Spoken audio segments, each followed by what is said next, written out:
Hi everyone. Welcome to the channel. Today we're tackling a common maintenance task. We'll show you how to replace the control arm on a Lexus RX350. This is a crucial suspension component. A worn control arm can affect your ride quality. It can also impact your steering and tire wear. Replacing it yourself can save you money.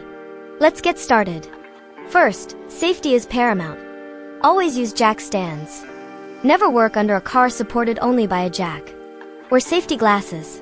Gather your tools. You'll need a socket set, wrenches, a torque wrench, a pry bar, a jack stands, and possibly a ball joint separator tool. Of course, have your new control arm ready. Our first step is to loosen the lug nuts on the wheel. Do this while the car is still on the ground. Next, jack up the front of your Lexus. Place your jack stand securely under the vehicle's frame. Make sure the car is stable. Now, remove the lug nuts completely. Take off the wheel and set it aside. This gives us clear access to the control arm. Locate the control arm. It's the large, often triangular, or A-shaped component connecting the steering knuckle to the vehicle's subframe. You'll see a ball joint connection at one end and 2 or 3 bushing bolts at the other. We usually start by removing the bolt from the ball joint. This might be a bit stubborn. Use a breaker bar if needed. Once the bolt is out, you'll need to separate the ball joint from the steering knuckle. A ball joint separator tool makes this easy. If you don't have one, a sturdy pry bar can sometimes work, but be careful not to damage anything. Once the ball joint is free, move to the bolts securing the control arm to the subframe. These are typically larger bolts. Remove these bolts carefully. With all the bolts out and the ball joint separated, you can now remove the old control arm. Pay attention to its orientation. This helps when installing the new one. Now, grab your new control arm. Position it in place.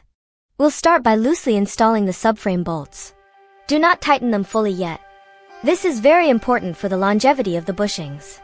If you tighten them fully with the suspension hanging, the bushings will be pre-stressed. Next, guide the ball joint into the steering knuckle.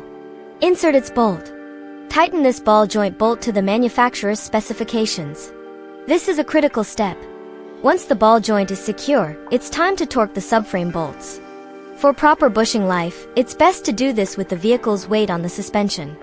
If you're on a lift, lower the car until the suspension is compressed.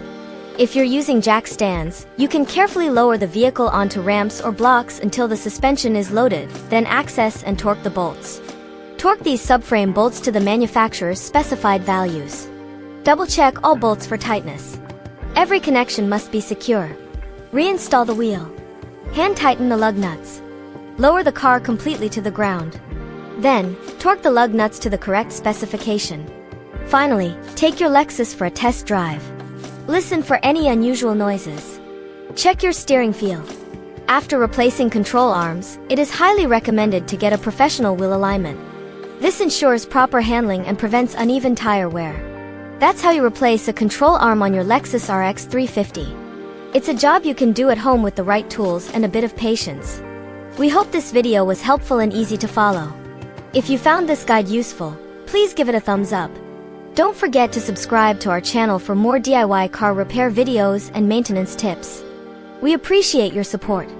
Thanks for watching, and we'll see you in the next one.